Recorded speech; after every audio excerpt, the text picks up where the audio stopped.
Existe um lugar no mundo onde o trem chega com menos de 1 minuto de atraso, onde você pode deixar a carteira cair no chão e ir embora, e ela vai estar lá quando você voltar. Um país que foi completamente destruído e em menos de 3 décadas se tornou a segunda maior economia do mundo. Um lugar onde as pessoas dormem no trabalho sem vergonha, onde o silêncio é uma forma de respeito e onde existe uma palavra específica para morrer de tanto trabalhar. Um país de samurais que hoje fabrica os carros mais confiáveis do planeta, onde o caos do drift nas montanhas virou lenda internacional e onde uma tigela de ramen pode custar 30 anos de aperfeiçoamento de uma receita. Esse lugar existe, e provavelmente você nunca o viu do jeito que eu vou te mostrar agora. Bem-vindo ao Japão de verdade. Vamos começar por onde todo mundo começa, mas de um ângulo que quase ninguém te conta: o aeroporto. Quando você desembarca no Aeroporto Internacional de Narita, ou no de Haneda, em Tóquio, a primeira coisa que te choca não é nada visual, é o silêncio. Num dos aeroportos mais movimentados do mundo, o som ambiente é quase o de uma biblioteca. As pessoas não falam ao celular em voz alta, não tem grupo gritando animado, não tem criança correndo desenfreada pelo corredor. E você, que cresceu num aeroporto brasileiro ou europeu, fica olhando em volta esperando que alguma coisa aconteça. Mas nada acontece, porque aqui a normalidade é diferente. Isso já é, nos primeiros 5 minutos no país, a sua primeira lição sobre o Japão. A cultura japonesa tem um conceito chamado ma, que não tem tradução direta, mas que pode ser entendido como o valor do espaço vazio, tanto físico quanto sonoro. O silêncio não é ausência de comunicação. É, em si, uma forma de comunicação. Quando um japonês para de falar, não significa que ele terminou de pensar. Pode significar que ele está te dando espaço para processar. Pode ser respeito, pode ser contemplação. E para quem vem de uma cultura onde o silêncio é desconforto, isso pode ser desconcertante. Mas antes de entrarmos fundo na cultura, eu preciso te situar geograficamente, porque o Japão físico já é, por si só, fascinante. O país é composto por quase 7.000 ilhas, das quais apenas 421 são habitadas. A maioria das pessoas, cerca de 125 milhões, está concentrada em 4 ilhas principais: Honshu, Hokkaido, Kyushu e Shikoku. E Honshu, a maior delas, concentra as cidades que todo mundo conhece: Tóquio, Osaka, Kyoto, Hiroshima. O país é menor que o estado de Minas Gerais em área, mas abriga uma das maiores populações urbanas do mundo. Desse território, menos de 12% é plano e habitável. O resto é montanha, floresta densa, vulcões e litoral acidentado. Isso significa que os japoneses construíram sua civilização num espaço apertado, comprimido, onde cada metro quadrado tem um valor imenso. E isso explica muita coisa sobre o comportamento, a arquitetura, a cultura e até a gastronomia do país. Quando você não tem espaço para desperdiçar, você aprende a usar tudo com precisão. Para entender o Japão de hoje, você precisa primeiro entender o que esse país já foi. E a história japonesa não é uma história qualquer, é uma das mais dramáticas, contraditórias e surpreendentes da humanidade. Durante séculos, o Japão foi governado por uma classe guerreira chamada samurai. Mas a imagem do samurai que Hollywood vendeu, o guerreiro honrado, solitário, de espada na mão, é só parte da história. O samurai era, antes de tudo, um servidor. Ele existia dentro de um sistema rígido de lealdade chamado Bushido, o caminho do guerreiro, que definia não apenas como lutar, mas como viver, como morrer, como se comportar em cada situação. A honra não era um adorno, era a própria estrutura da identidade. E aqui tem um detalhe que muita gente não sabe. Os samurais representavam uma camada mínima da população. A maioria dos japoneses eram camponeses, artesãos, comerciantes, pessoas comuns que viviam sob um sistema feudal rígido, com regras claras de comportamento social, hierarquia e pertencimento. O que o Japão aprendeu com séculos de feudalismo não foi só a arte da guerra, foi a arte da disciplina coletiva. Por 250 anos, entre 1603 e 1868, o Japão fechou suas portas para o mundo. É o período chamado Sakoku, o país acorrentado. Nenhum estrangeiro entrava, nenhum japonês saía. O comércio externo era mínimo e controlado com mão de ferro. Isso gerou uma das coisas mais fascinantes da história cultural do país. Uma civilização que se desenvolveu completamente de dentro para dentro, refinando sua própria arte, culinária, arquitetura, teatro, poesia sem influência externa. O Japão feudal era uma câmara de desenvolvimento cultural selada, quando essa câmara foi aberta à força, em 1853, por navios de guerra americanos comandados pelo Comodoro Matthew Perry. Os japoneses chamaram de Kurofune, navios negros. O impacto foi tão profundo que o país entrou em colapso institucional. O sistema feudal ruiu. O último shogun entregou o poder. E o imperador Meiji iniciou uma das transformações mais rápidas e radicais que qualquer civilização já protagonizou. Em menos de 40 anos, o Japão passou de um país feudal com samurais e katanas para uma potência industrial com exércitos modernos, ferrovias, telégrafos e constituição escrita. Eles mandaram jovens para estudar na Europa e nos Estados Unidos, trouxeram engenheiros, professores e médicos estrangeiros e absorveram a tecnologia ocidental com uma velocidade que deixou o mundo boquiaberto. E ao mesmo tempo, e isso é a parte genial, não abandonaram a própria identidade. Eles ocidentalizaram a estrutura sem ocidentalizar a alma. O século XX foi brutal para o Japão de uma forma que é difícil de dimensionar. O país entrou na Segunda Guerra Mundial com ambições imperialistas que resultaram em atrocidades no continente asiático, a mais notória delas, o massacre de Nanquim, onde centenas de milhares de civis chineses foram mortos pelas forças japonesas em 1937. Esse capítulo sombrio da história japonesa ainda hoje é um ponto de tensão diplomática profunda com a China e a Coreia. E então vieram Hiroshima e Nagasaki. Em agosto de 1945, os Estados Unidos lançaram 2 bombas atômicas sobre essas cidades. Em Hiroshima, entre 70 e 80 mil pessoas morreram instantaneamente. Em Nagasaki, outras 40 mil. Nos meses seguintes, mais dezenas de milhares morreram por conta da radiação. O Japão se rendeu. O país estava destruído física e psicologicamente. O que aconteceu depois é o que os economistas chamam de milagre japonês, e eu prefiro chamar de manifestação extrema do espírito japonês. Com a Constituição reescrita sob supervisão americana, proibido de ter exército ofensivo, com as cidades em ruínas e a moral coletiva em frangalhos, o Japão decidiu que ia ser o melhor do mundo em outra coisa. Não em guerra, em trabalho. Entre 1950 e 1980, o PIB japonês cresceu a taxas que chegaram a 10% ao ano. As empresas japonesas dominaram mercados globais de eletrônicos, automóveis, maquinário. O país se tornou a segunda maior economia do mundo em 1968, posição que manteve por décadas. Tóquio virou uma das cidades mais caras, mais densas e mais funcionais do planeta. E para entender como isso foi possível, você precisa entender o que acontece dentro de uma empresa japonesa, porque é lá que a cultura e a economia se encontram de um jeito que não existe em nenhum outro lugar. No Japão corporativo, existe um conceito chamado Kaizen, que significa, literalmente, melhoria contínua.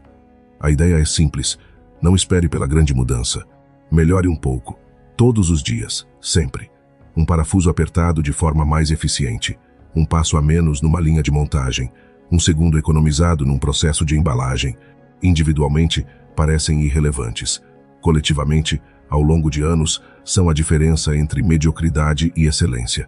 Foi o Kaizen que colocou a Toyota no topo da indústria automobilística mundial. Foi ele que transformou a Nissan, a Honda, a Mazda em marcas de reputação global.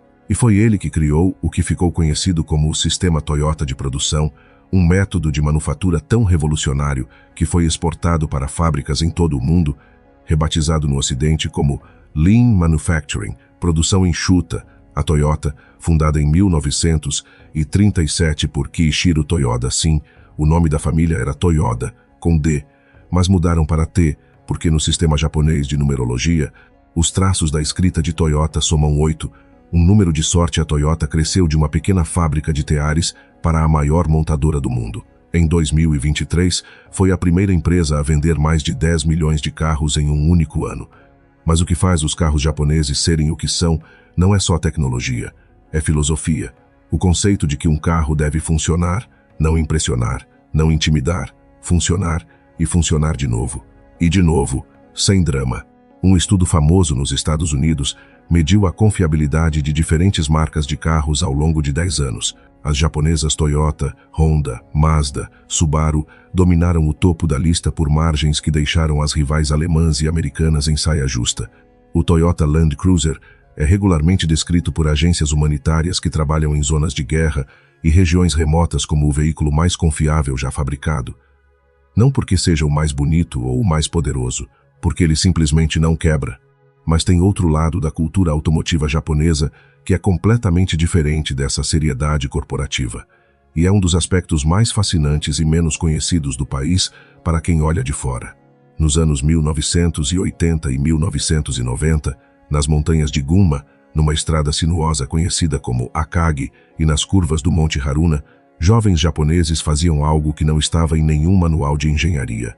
Eles desciam montanhas de madrugada em carros modificados, em velocidade absurda, controlando a derrapagem com precisão cirúrgica, numa técnica que viria a ser conhecida no mundo inteiro como drift. O drift não surgiu numa pista de corrida. Surgiu nas estradas de montanha japonesas, chamadas touji, onde pilotos ilegais disputavam quem descia mais rápido sem sair da estrada. Era um esporte ilegal, perigoso, praticado de madrugada longe dos olhos da polícia. E era, ao mesmo tempo, uma forma de arte. O maior nome dessa cena foi Keiichi Tsuchiya, um piloto que ficou conhecido como o rei do drift, Drift King, e que tinha uma habilidade sobre-humana de manter um carro sideways, com a traseira derrapando, por curvas inteiras, sem jamais perder o controle. Tsuchiya era piloto profissional de dia e piloto ilegal de montanha de noite. Quando a Bridgestone lançou um vídeo dele driftando nas estradas de Kyoto em 1987, o que tecnicamente era filmagem de uma infração penal, o vídeo virou febre entre os jovens japoneses. A cena do drift explodiu. E então veio a ficção que tornou tudo isso mundial. Em 1995, um mangá chamado Initial D começou a ser publicado no Japão. A história de Takumi Fujiwara, um garoto que entregava tofu de madrugada nas montanhas com o carro do pai, um Toyota Ai-86, o famoso Hachiroku, e que, sem perceber, se tornara o melhor piloto de touji da região. O mangá virou anime, o anime virou fenômeno global, e o Toyota Ai-86 se tornou provavelmente o carro mais icônico da cultura pop automotiva japonesa. O que o Initial D fez foi algo muito japonês. Transformar algo cotidiano e até humilde, uma entrega de tofu, um carro velho e sem prestígio, em algo épico. O Hachiroku não era um super esportivo. Era um carro simples de tração traseira com motor pequeno, mas nas mãos certas, nas curvas certas, ele era invencível. Essa ideia de que a maestria supera o equipamento, de que técnica vence força bruta, é profundamente japonesa. E a cena dos carros no Japão real vai muito além do drift. O país tem uma cultura de modificação chamada shakotan, carros rebaixados ao máximo, quase raspando no chão, e outra chamada bozozoku, em que jovens modificavam motos e carros com escapamentos ridiculamente longos, aerodinâmica exagerada e faróis adicionais, criando máquinas que pareciam saídas de uma história em quadrinhos. Os bozozoku eram, nos anos 1970 e 80, uma subcultura de rebeldia que perturbava as ruas das cidades japonesas com o barulho ensurdecedor de seus escapamentos, numa cultura que preza o silêncio. Isso era uma declaração política. Depois vieram os Kyushakai, os amantes de carros japoneses antigos clássicos dos anos 60, 70 e 80, que são hoje colecionados e restaurados com um cuidado quase obsessivo. Um Toyota 2000 GT em bom estado pode custar mais de $1 milhão. Um Nissan Skyline GT-R R32 original, importado do Japão para os Estados Unidos quando completou os 25 anos de existência exigidos por lei, pode chegar a valores que deixam o dono de um carro de luxo europeu constrangido. Mas enquanto nos distanciamos das montanhas e das madrugadas de drift, vamos entrar nas cidades, porque a vida urbana japonesa é outro universo. Tóquio tem quase 14 milhões de habitantes na cidade propriamente dita e mais de 37 milhões na grande região metropolitana. É a maior aglomeração urbana do planeta. E mesmo assim, e esse é o milagre que os urbanistas do mundo todo estudam com inveja, funciona. O metrô de Tóquio opera 13 linhas principais, com trens que chegam a cada 2 ou 3 minutos no horário de pico e cujo atraso médio anual é de menos de 1 minuto. 1 minuto, no ano inteiro. Quando a companhia ferroviária JR East anuncia um atraso de 5 minutos, emite um pedido formal de desculpas. Quando um trem atrasa 15 minutos por algum incidente inesperado, os passageiros recebem um certificado impresso de desculpas para apresentar ao empregador como justificativa para o atraso no trabalho. Isso não é piada. É protocolo. As ruas de Tóquio têm outra característica que choca qualquer estrangeiro. São limpas de uma forma que parece irreal. E o mais impressionante é que a cidade tem muito poucos lixeiros e muito poucas lixeiras públicas. Em vez disso, os japoneses levam o próprio lixo para casa e descartam corretamente. Existe um sistema de separação de lixo em Tóquio que, dependendo do bairro, pode ter até 12 categorias diferentes: plástico mole, plástico rígido, papel, papelão, lata, vidro, isopor, pilhas, eletrônicos, resíduos orgânicos, materiais grandes e recicláveis mistos. E todo mundo obedece, porque não obedecer é uma forma de desrespeito ao coletivo. E no Japão, desrespeitar o coletivo é provavelmente a maior transgressão social possível. Essa noção de coletivo tem uma palavra específica: seiken. Ela representa algo como a sociedade que te observa, não um governo, não uma lei, mas o olhar implícito da comunidade. Você age corretamente não porque alguém vai te punir se não agir, mas porque o seiken vai saber. E você sabe que o seiken sabe. Isso explica por que o Japão tem uma das menores taxas de criminalidade do mundo, por que pessoas deixam bicicletas destrancadas na rua, por que celulares e carteiras são devolvidos às delegacias quando encontrados e a taxa de objetos recuperados chega a 70% em Tóquio. Se você ficou curioso com o que estou mostrando aqui e quer continuar descobrindo lugares assim, inscreva-se no canal, porque esse é exatamente o tipo de conteúdo que fazemos toda semana. Agora vamos falar sobre comida, porque a gastronomia japonesa é provavelmente a mais incompreendida e subestimada do mundo fora do Japão. Quando a maioria das pessoas pensa em comida japonesa, pensa em sushi, e sushi é maravilhoso, mas é como pensar na culinária italiana apenas como pizza. O sushi representa uma fração minúscula do que os japoneses realmente comem no dia a dia. O alimento mais democrático do Japão, o equivalente ao arroz com feijão brasileiro, é provavelmente o ramen. Não, o macarrão instantâneo que o mundo inteiro come. Esse é uma versão industrializada, criada em 1958 pelo taiwanês japonês Momofuku Ando para resolver a fome do pós-guerra. O ramen de verdade é uma sopa complexa, com caldo que pode ser fervido por 12, 20 até 30 horas. Cada região do Japão tem seu estilo. O ramen de Sapporo, no norte, é à base de miso e manteiga, com milho por cima. O de Hakata, no sul, usa caldo de ossos de porco branqueado chamado tonkotsu, rico e cremoso. O de Tóquio é mais limpo, com shoyu, mais delicado. O de Kyoto tem caldo levemente adocicado. Existem ramen-ya restaurantes especializados exclusivamente em ramen com fila de espera de 2 horas. Existe uma rua em Tóquio chamada Ramen Street, dentro do complexo da estação de Tóquio, onde 8 restaurantes selecionados entre os melhores do país competem lado a lado.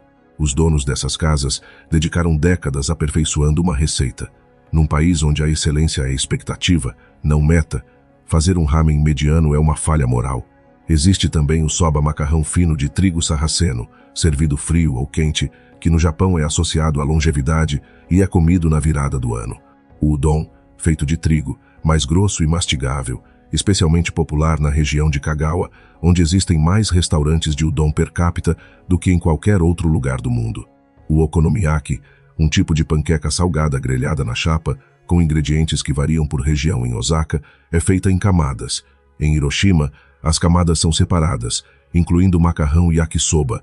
Os habitantes das duas cidades travam debates apaixonados sobre qual versão é superior, com uma seriedade que brasileiros reservam para futebol.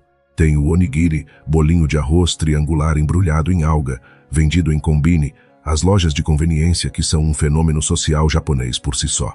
O 7-Eleven, o Lawson e o Family Mart japoneses não têm nada a ver com suas versões ocidentais.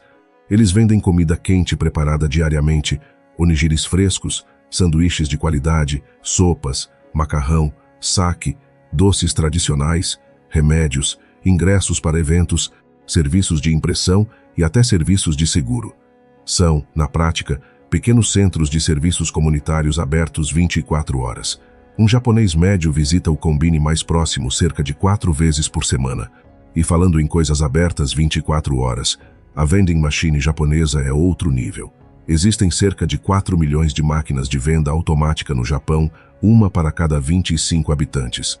Elas vendem não apenas refrigerantes e salgadinhos, mas cervejas geladas, chá quente, sopas enlatadas, guarda-chuvas, meias, gravatas, flores frescas, baterias, pizzas assadas na hora e até frutos do mar. Num país onde a conveniência é um valor social, a vending machine é uma instituição. Vamos agora para algo que me fascina especialmente: os contrastes internos do Japão. Porque o país que o mundo conhece pelas manchetes, tecnologia, eficiência, modernidade, e o Japão que existe fora das cidades grandes, são quase realidades paralelas. Kyoto, com seus 1.500 templos budistas e 400 santuários shintoístas, seus jardins de pedras que existem há séculos, suas geishas que ainda caminham pelos becos de pedra do distrito de Jonkyoto, é a memória viva do Japão. É a antiga capital imperial, a cidade que os americanos retiraram da lista de alvos atômicos por seu valor cultural. Andar por Kyoto de manhã cedo, antes dos turistas, quando a névoa ainda cobre as colinas e o som dos sinos dos templos marca as horas, é uma experiência que redefine o que entendemos por antiguidade. Mas se Kyoto é a memória, Tóquio é o futuro. E Osaka, a terceira maior cidade do país, é o presente caótico, barulhento, delicioso e irreverente que existe entre os dois. Os japoneses têm um ditado: Kyo no Kidaori, Osaka no Kidaori. Em Kyoto você se arruína com roupas, em Osaka você se arruína com comida. Osaka é a capital culinária do Japão, uma cidade onde a pergunta padrão ao encontrar alguém não é "como você está?", mas "você comeu bem?". E depois existe o interior do país. As zonas rurais do Japão estão em colapso demográfico, com uma população que envelhece rapidamente e jovens que migram para as cidades. Vilas inteiras estão sendo abandonadas. O governo japonês criou um programa chamado Akiya Bank, banco de casas vazias, onde propriedades em vilas rurais são disponibilizadas por preços irrisórios, às vezes por menos de $10.000, para quem topar se mudar e revitalizar a comunidade. Algumas dessas casas são centenárias, construídas no estilo tradicional Minka, com estruturas de madeira, telhados de palha e pisos de tatame. Estrangeiros de todo o mundo têm se mudado para essas vilas, atraídos pelo custo de vida baixíssimo, pela tranquilidade e por uma forma de vida que não existe mais em nenhum lugar desenvolvido. É um paradoxo japonês perfeito. O país mais tecnologicamente avançado do mundo oferecendo ao mesmo tempo a forma de vida rural mais autêntica e preservada do planeta. E agora chegamos ao tema que é talvez o mais revelador sobre o Japão moderno: o trabalho. Os japoneses não trabalham muito, eles trabalham demais. E a diferença entre muito e demais está numa palavra que só existe em japonês: karoshi, morte por excesso de trabalho.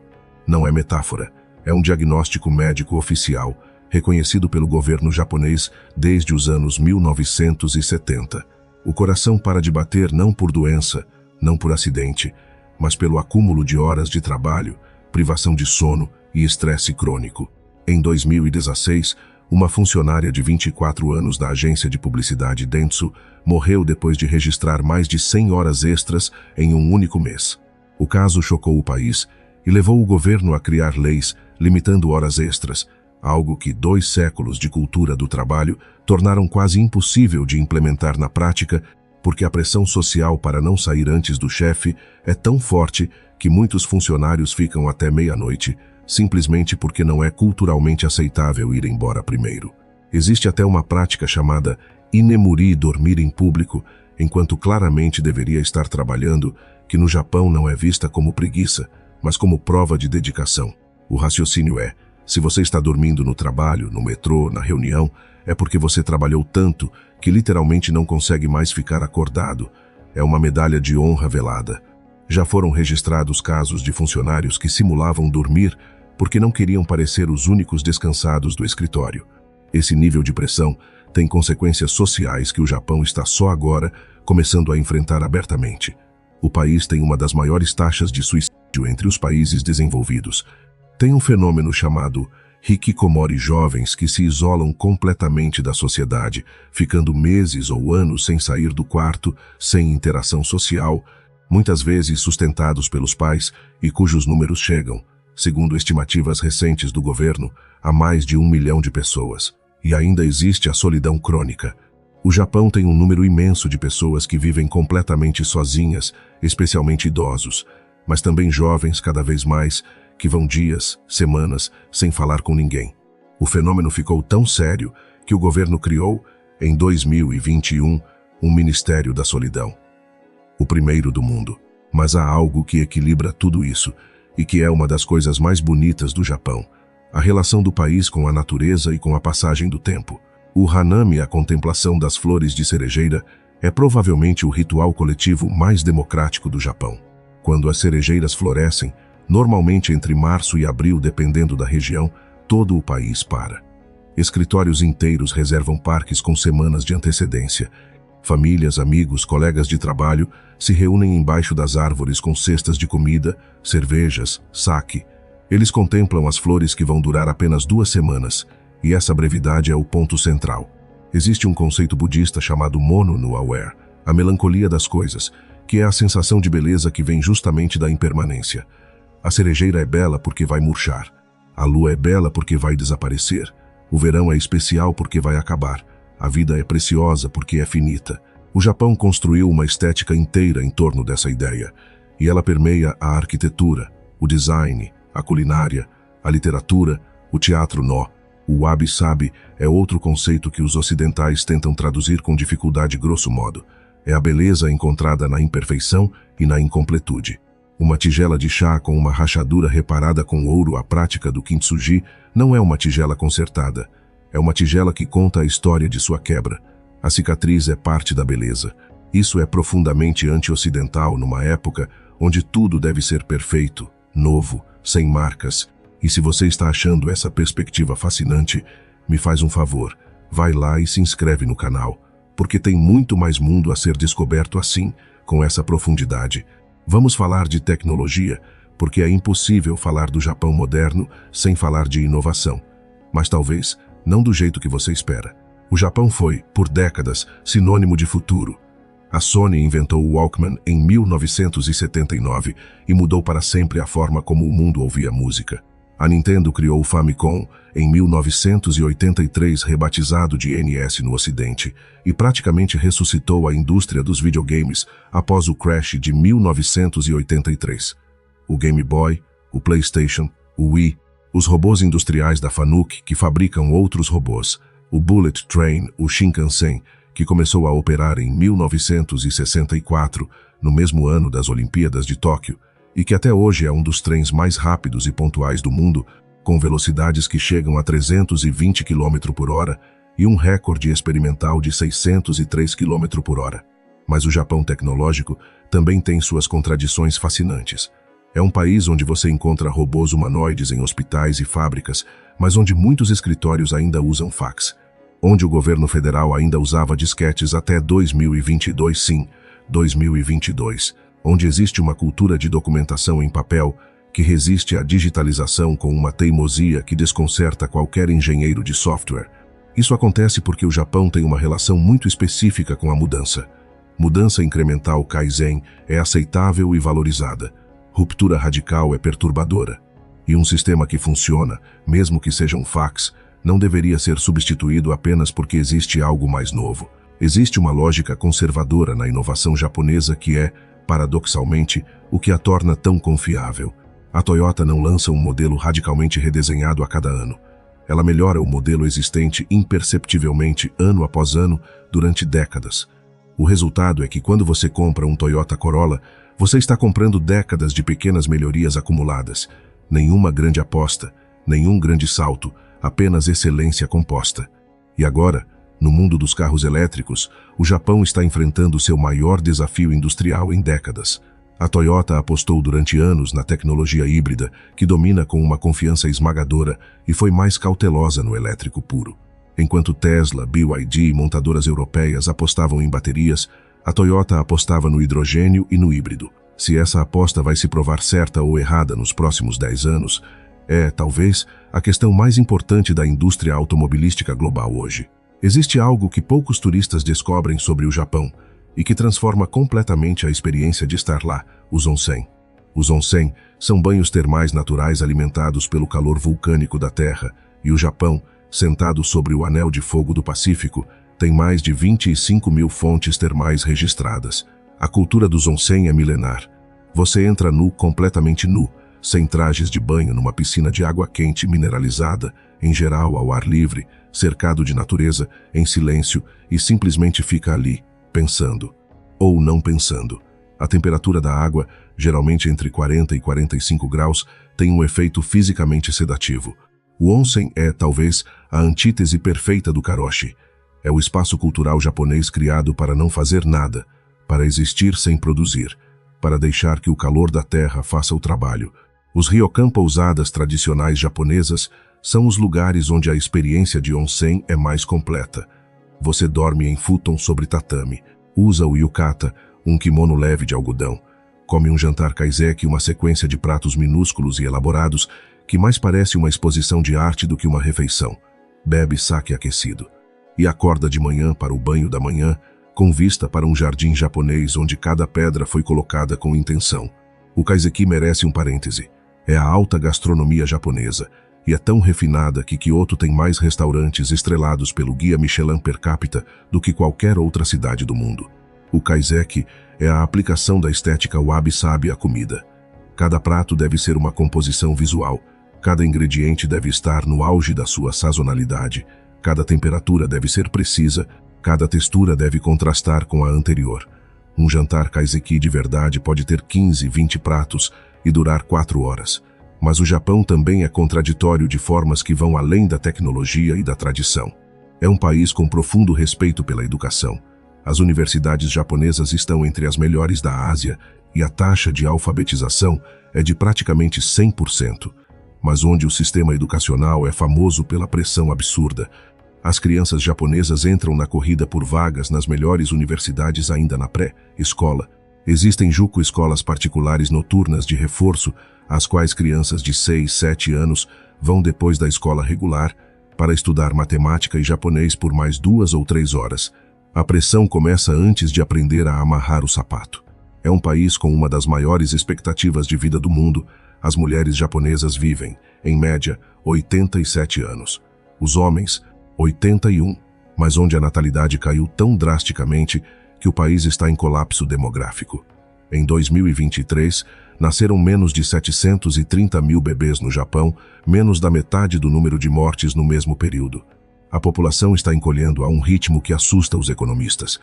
O governo oferece incentivos financeiros para quem tiver filhos.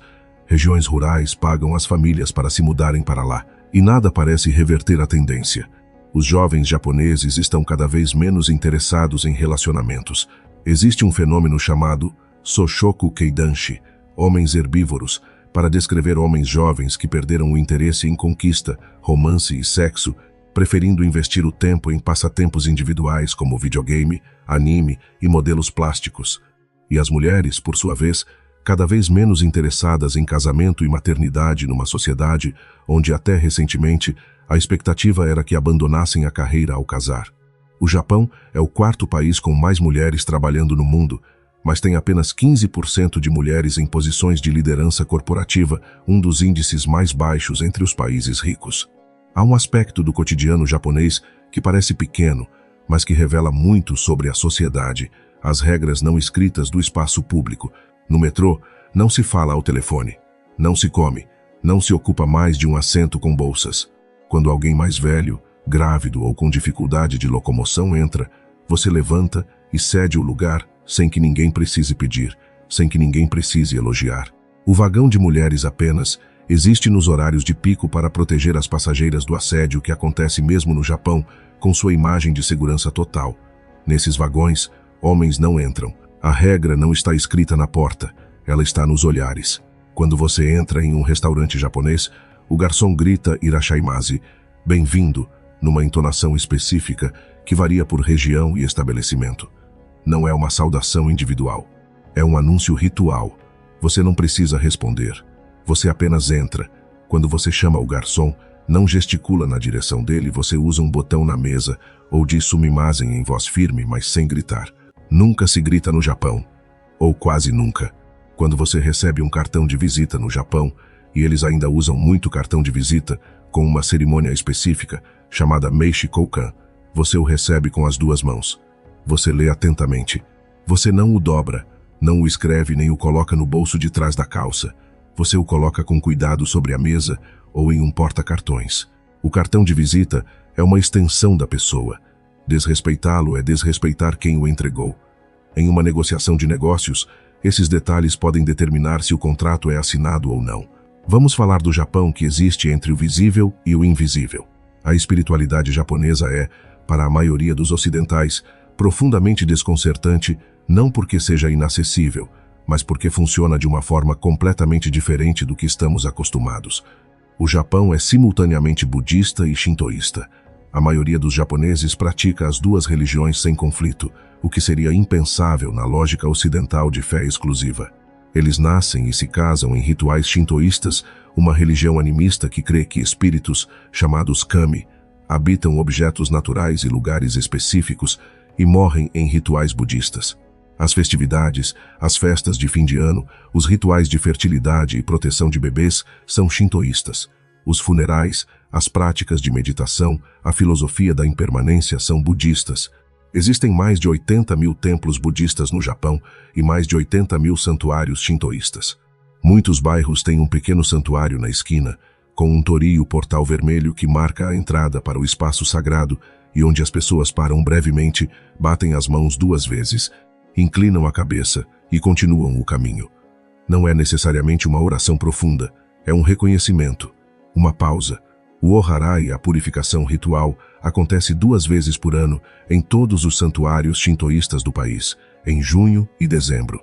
Cerimônias para proteger plantações, empresas, novos carros, porque sim, você pode levar seu carro novo a um santuário shintoísta para ser abençoado antes de colocar nas ruas, fazem parte do calendário cotidiano do país. E então existe o Monte Fuji.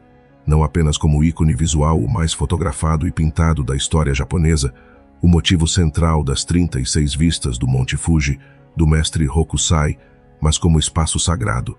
O Fuji é um santuário shintoísta. Subir o Fuji é, para muitos japoneses, um ato espiritual além de físico. Tem uma expressão japonesa que diz: é louco quem não sobe o Fuji uma vez, é louco quem sobe 2 vezes. A beleza está na experiência única, irrepetível, que deve ser vivida e depois preservada como memória, não repetida como rotina. O Japão tem um gênero artístico que influenciou o mundo inteiro e que nasceu de uma forma que tem tudo a ver com o caráter japonês, o anime. O anime moderno não começou como entretenimento de massa. Começou como arte serializada de baixo orçamento, produzida rapidamente para a televisão nos anos 1960 e 70, muito influenciada pelos princípios de Osamu Tezuka, considerado o deus do mangá, que havia se inspirado, paradoxalmente, nos filmes de animação americanos como Disney. Tezuka simplificou os rostos, exagerou os olhos, criou personagens icônicos como Astro Boy e lançou uma linguagem visual que 6 décadas depois é consumida em mais de 100 pascalizes. O anime moderno é um fenômeno cultural e econômico. Demon Slayer, Attack on Titan, Jujutsu Kaisen, One Piece, franquias que geram bilhões de dólares em produtos licenciados, que lotam cinemas mundialmente, que têm fandoms ativos em todos os continentes. O estúdio Ghibli, de Hayao Miyazaki, elevou a animação japonesa ao nível da alta arte. A Viagem de Chihiro ganhou o Oscar de melhor animação em 2003 e continua sendo o filme de animação mais bem avaliado da história do cinema, segundo alguns rankings. E tem o mangá, os quadrinhos japoneses, que são lidos por absolutamente todas as faixas etárias no Japão. Há mangá para crianças, para adolescentes, para adultos, para executivos, para idosos. Há mangás sobre culinária, sobre golfe, sobre samurais, sobre estudantes universitários, sobre trabalhadores de escritório, sobre políticos. O mercado de mangá japonês gera mais de 6 bilhões de dólares por ano. Nas bancas de metrô, nos combine, nas livrarias mangás em pilhas que chegam ao teto. Existe um Japão que os turistas raramente encontram e que é, na minha opinião, o mais honesto de todos: o Japão das Matsuri. As Matsuri são os festivais japoneses, e há centenas deles ao longo do ano, espalhados por cada cidade e vila do país. O Gion Matsuri de Kyoto, realizado em julho, é o maior e mais antigo do país, com mais de 1000 anos de história. Imensos carros alegóricos chamados Yamaboku, alguns com 3 andares de altura, percorrem as ruas históricas da cidade enquanto músicos tocam flautas e tambores em ritmos que não mudaram em séculos. O Awa Odori, na ilha de Shikoku, é um festival de dança onde toda a cidade literalmente dança pelas ruas por 4 dias. Existe uma expressão associada a ele: Odoruahu, Nimiruahu, Onaji-ahu Nara, Odorania Son, tolo quem dança, tolo quem assiste. Se vai ser tolo de qualquer jeito, é melhor dançar. É o lado irreverente, alegre, ligeiramente caótico do Japão, que costuma ficar oculto sob a seriedade e a formalidade do cotidiano. Os Bon Odori são as danças do festival Obon, em agosto, quando os japoneses acreditam que os espíritos dos ancestrais voltam para visitar o mundo dos vivos. Não é um festival triste, é uma celebração. As pessoas se vestem de yukata, dançam em círculo ao redor de uma plataforma central onde músicos tocam, soltam lanternas de papel no rio ou no mar e passam a noite honrando quem já foi. A relação japonesa com a morte e com os ancestrais é, de novo, radicalmente diferente da ocidental. Os mortos não são ausência, são presença contínua. Os Butsudan, altares budistas domésticos presentes em muitos lares japoneses, têm fotos e oferendas para os ancestrais. As famílias conversam com eles, informam sobre novas conquistas, pedem orientação. A fronteira entre vivos e mortos, no imaginário japonês, é porosa. Se tem uma experiência que resume o Japão de forma completa, talvez seja sentar à beira de um ingao à varanda coberta de madeira que envolve as casas tradicionais japonesas de tarde, com uma xícara de chá verde, olhando para um jardim onde cada pedra, cada árvore, cada curva do caminho foi pensada há gerações. O jardim japonês não é uma decoração, é uma filosofia espacial. Ele não existe para ser bonito. Existe para criar um espaço de contemplação onde a natureza e o humano coexistem em equilíbrio. As pedras representam montanhas, o cascalho riscado em padrões de ondas representa o oceano, a árvore podada em espiral representa o fluxo do tempo. Nada é acidental. Tudo é mau espaço preenchido de significado pelo espaço vazio. O Jardim Ryoanji, em Kyoto, é considerado o jardim de pedras mais perfeito do mundo. 15 pedras dispostas sobre cascalho branco riscado, cercadas por muros baixos de barro. Daquela posição, é impossível ver todas as 15 pedras ao mesmo tempo, sempre pelo menos uma está oculta, dependendo de onde você está. Dizem que só quem alcançou a iluminação pode vê-las, todas simultaneamente. Ou talvez a lição seja outra, que a completude está sempre além da nossa perspectiva, que sempre há algo que não enxergamos. E chegamos então ao presente. O Japão de 2025 é um país de contradições absolutas que coexistem sem resolver. É moderno e antigo, é silencioso e caótico em suas próprias formas, é solitário e profundamente comunitário ao mesmo tempo. É um país que inventou o karaokê, a palavra que em japonês significa literalmente orquestra vazia, cara de vazio, oke de orquestra, e transformou o ato de cantar sozinho em ritual social coletivo. Que inventou o pachinko, uma máquina de fliperama que é tecnicamente uma máquina de gambling, mas legalmente não pode ser chamada assim, e que gera mais receita anual do que todo o setor de cassinos de Las Vegas combinado. É um país onde existe um serviço de aluguel de familiares, atores contratados para fazer papel de amigos, pais, maridos, filhos, para pessoas que se sentam sozinhas em eventos ou que precisam de um acompanhante para a festa de casamento, ou que simplesmente querem ter uma conversa com alguém que pareça um pai. O serviço existe há décadas e é completamente legal. E talvez diga mais sobre a solidão estrutural da modernidade japonesa do que qualquer estatística. É um país com geishas reais que ainda caminham pelas ruas de Kyoto, que treinam por anos em artes como o koto, o shakuhachi e a cerimônia do chá, e cujo ofício está em risco de extinção porque as mulheres jovens preferem outras carreiras. É um país com escritórios de mangá, onde jovens artistas dormem no estúdio para cumprir o prazo semanal de publicação, numa forma de devoção ao trabalho que é, ao mesmo tempo, admirável e perturbadora. É um país que teve, em 2021, os Jogos Olímpicos mais incomuns da história realizados sem público por causa da pandemia, numa Tóquio silenciosa que transmitiu ao mundo uma imagem de organização impecável e vazio humano ao mesmo tempo. Uma metáfora perfeita, talvez involuntária, da solidão japonesa. E então, o que o Japão nos ensina? Talvez que eficiência e alma não são opostos, que disciplina e beleza podem coexistir, que é possível construir uma das civilizações mais tecnologicamente avançadas da história e ainda encontrar valor profundo em contemplar flores de cerejeira que vão durar 2 semanas. Que a perfeição japonesa não é a perfeição dos 100 falhas, é a perfeição do kintsugi, da rachadura preenchida de ouro. É a perfeição que inclui a cicatriz como parte da história. O Japão nos ensina que há muitas formas de ser civilizado, e que a forma dominante barulhenta, veloz, descartável, sempre em busca do novo não é a única. que existe um jeito de honrar o passado sem ser paralisado por ele, de inovar sem trair a própria identidade, de trabalhar com dedicação sem perder a contemplação, de viver em coletivo sem perder a individualidade silenciosa. Claro que o Japão não é perfeito, nenhum lugar é. Suas contradições são reais, a pressão que mata, a solidão que paralisa, os preconceitos que persistem, as desigualdades de gênero que resistem. Mas mesmo nas imperfeições, o Japão é fascinante, porque é um lugar que leva a sério a ideia de que a forma como você faz as coisas importa tanto quanto o que você faz. A cerimônia do chá não é apenas sobre chá, é sobre a forma de preparar o chá. O ramen não é apenas macarrão, é décadas de caldo aperfeiçoado. O carro japonês não é apenas um veículo, é a materialização de uma filosofia de confiabilidade. O Japão me faz querer fazer melhor o que eu faço, me faz querer prestar mais atenção ao processo, me faz querer encontrar beleza nas coisas pequenas antes de buscar as grandes. E se esse documentário te fez sentir um pouco disso também, então ele cumpriu o que se propôs.